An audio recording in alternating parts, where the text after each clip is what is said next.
बहुत समय पहले की बात है, जब संसार में असुरों का आतंक बढ़ चुका था।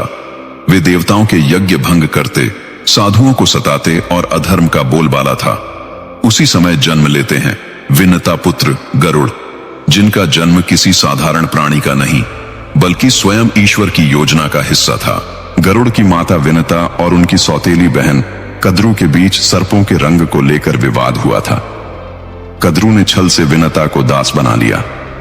मां की यह स्थिति देखकर बालक गरुड़ के भीतर धर्म की अग्नि जल उठी। उन्होंने प्रण किया, मैं अपनी माता को इस दासत्व से मुक्त कराऊंगा, चाहे इसके लिए मुझे संसार के किसी भी कोने में क्यों न जाना पड़े। गरुड़ ने जाकर सर्पों से कहा, मां को मुक्त करने के लिए क्या चाहिए तुम्हें? सर्पों ने कहा, देवताओं के पास जो अमृत कलश है वह हमें लाकर दो, तभी तुम्हारी मां मुक्त होगी। गरुड़ बिना किसी भय के स्वर्ग की ओर उड़ चले।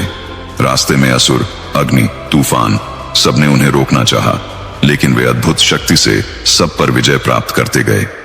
जब देवताओं के नगर स्वर्ग लोक पहुंचे तो इंद्र ने अपनी वज्र से उन पर वार किया, पर गरुड़ ने सहजता से उसे रोक लिया।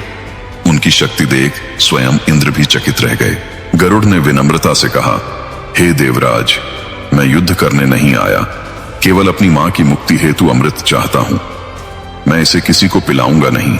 गरुड़ की सत्यता और धर्म भाव से प्रभावित होकर इंद्र ने कहा, तुम ले जाओ अमृत, परंतु जैसे ही मां मुक्त हो उसे मैं वापस ले लूंगा।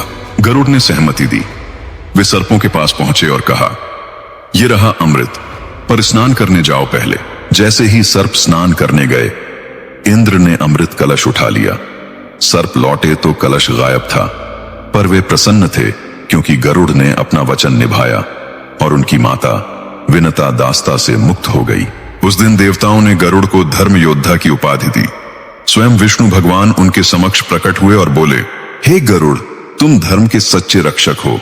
आज से तुम मेरे वाहन बनोगे और जो भी तुम्हारा नाम लेगा उसे भय से मुक्ति मिलेगी।